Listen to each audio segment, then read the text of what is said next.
Hi, today I want to talk about evil, pure evil, but not the way you're expecting. All right, here's how it goes. When I was growing up, Mama had a really close friend who lived out somewhere in Queens, and she would sit in her backyard laying on her chaise lounge doing whatever women in the early 1960s did, probably smoking a lot and drinking something. At least those are my recollections of her friend. Anyhow, one day she was sitting in her backyard, and out of nowhere a little squirrel came along and bit her on the ankle for no apparent reason. Pure evil. Well, this was somewhere in the early 1960s, and back then, if you were bit by somebody or something,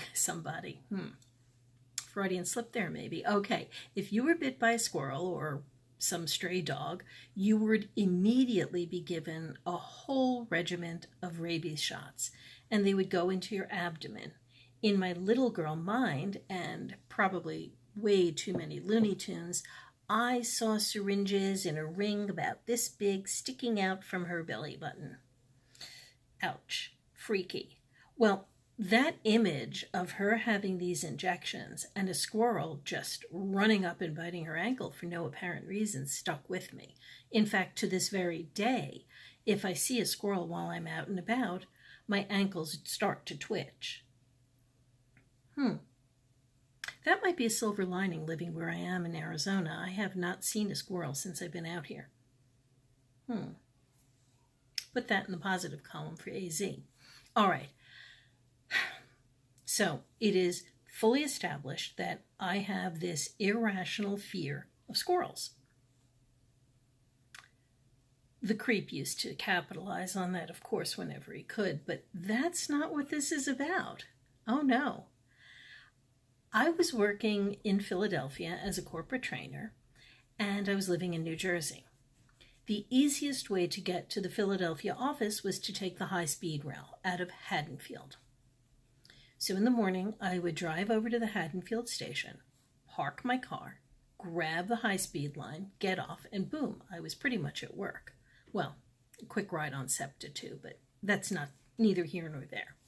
All right, so here's the deal. I park the car in Haddonfield, get on the high-speed rail, go into Philly, work, then reverse the whole thing to come back home. Well, one day, I pulled into my parking spot in Haddonfield, and I went to open up the door, and I froze. There was a squirrel sitting there. Just sitting there. It wasn't eating anything, it wasn't collecting anything, just sitting there, as if in wait for an ambush. I tried honking my horn, I tried opening and closing the door several times, I did anything and everything I could think of. Even when a car came next to my car, that squirrel did not move. In fact, it did not move long enough that I missed my actual train to get to work on time. Evil. It just sat there. It knew I wasn't going to move, and there was this stupid squirrel sitting there. Fine. Got to work a little bit late, which probably meant that I was on time, but for me it felt late. Went through my day of training, got on the train to come home, got back to Haddonfield, walked upstairs to go to the parking lot and find my car. Not thinking about very much anything except how much I wanted to get home. As I approached my car, sitting right next to my car, waiting for me, was a squirrel. I'm convinced it was the same squirrel, and it was just doing it to mess with me. Squirrels are evil. So what does this have to do with my healing process?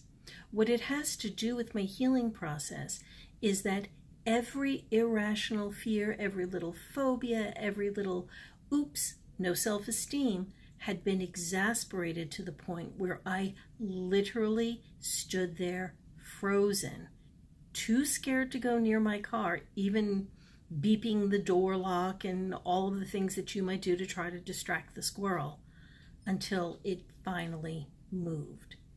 I don't remember exactly how long that was, But I can tell you, to me, it felt like an eternity, especially with twitching ankles. The squirrels of Haddonfield, New Jersey are evil.